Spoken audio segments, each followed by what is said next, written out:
Thank you for the opportunity to join you here today. I want to begin by thanking President Harker for taking on some of the issues that I might otherwise have had to cover. And so now that actually leaves me open to talk about some additional kinds of concerns. Remember those some of those comments that Don Langenberg was talking about this morning about the percentage of people who actually understand that the Earth goes around the sun in a completes its course in a year. That's one of the questions, actually, that is posed by a researcher by the name of John Miller. And he has been doing these surveys, actually these research questions, for a number of years. And they were for many years covered in something called Science and Engineering Indicators, which is a publication by the National Science Board of the National Science Foundation. And when I was a member of the board, I had an opportunity to chair the Education and Human Resources Committee of the board, and Indicators was one of those subcommittees of my committee. So I had an opportunity to read many drafts of the chapters before they actually came out and were available to the public.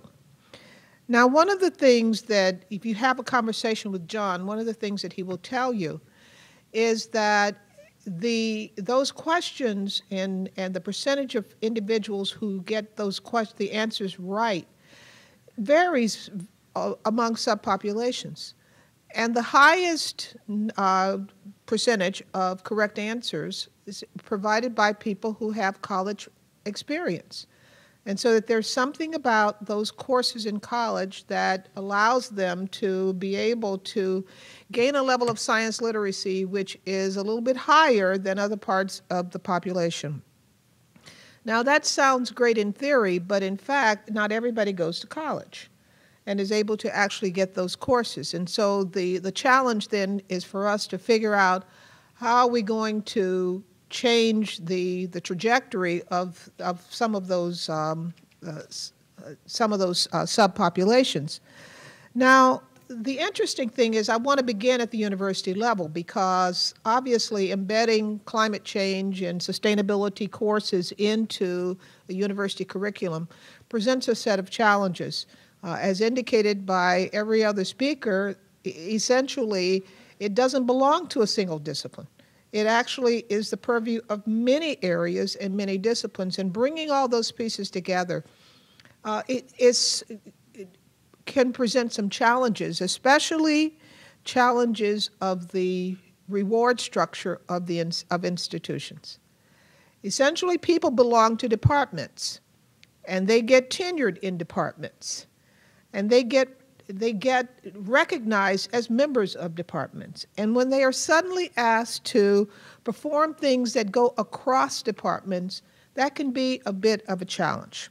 So how do you deal with interdisciplinarity in a disciplinary world? And I think that that is a major issue that we face. Another issue that we face in terms of being able to talk about what is possible and where there might be good news, engineering is taught not at all except in engineering.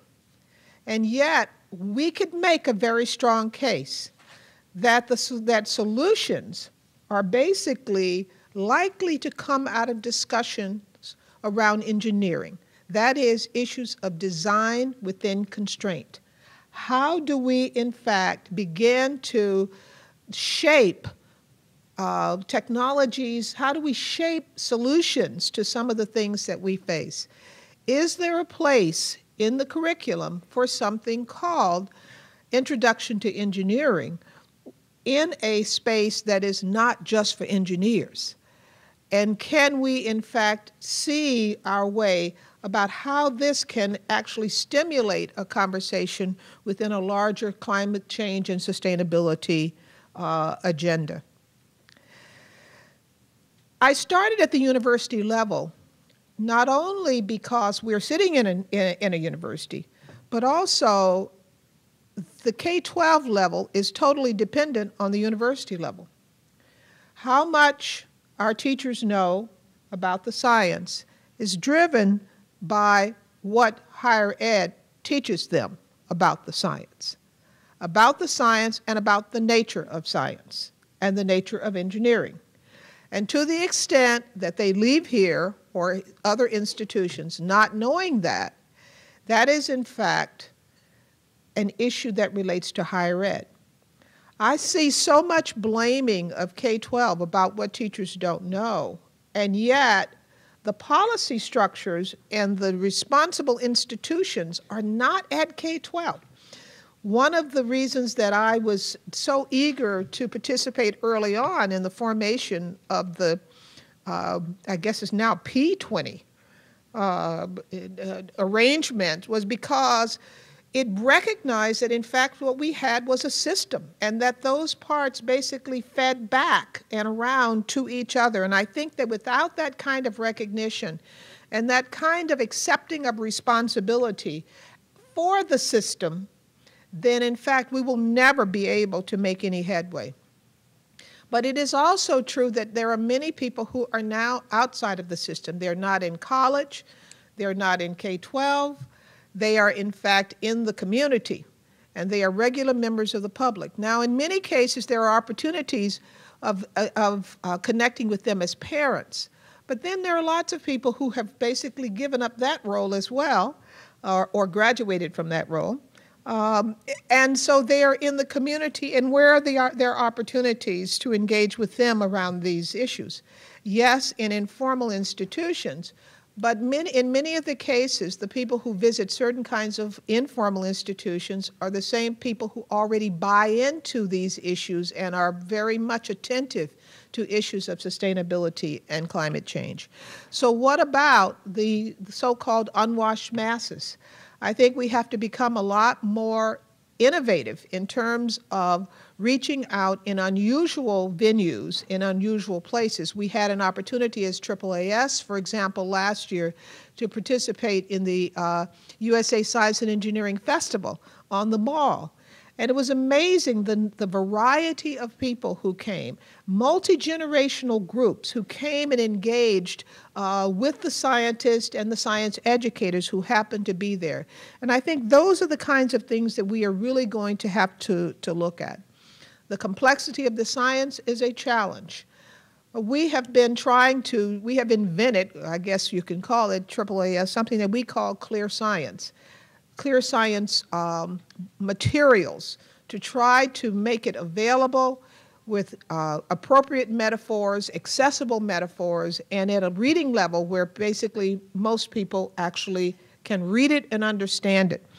And our most recent attempt, which has basically taken the longest period of time, has been the one around global climate change. I hope we will eventually get it out, but it is something that has to be reviewed and reviewed and re-reviewed, just because of the nature of some of the issues that Dr. Holdren mentioned, and that is that if you do not have it so that it is as clear and as accurate as you can make it, then in fact you're subject to real challenge with regard to the material.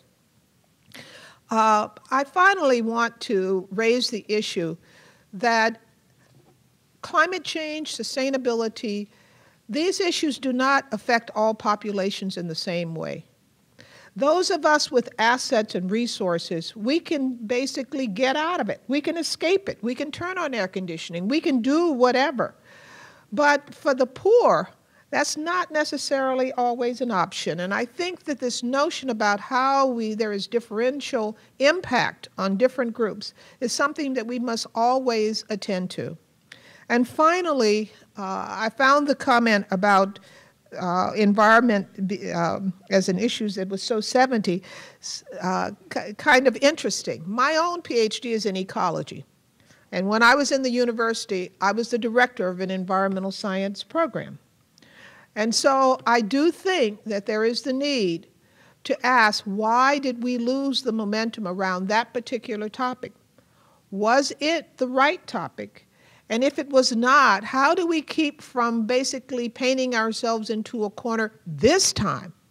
How do we, in fact, hold on to the momentum that the youth, and you're absolutely right, are basically providing us to give us another chance to get it right? Thank you.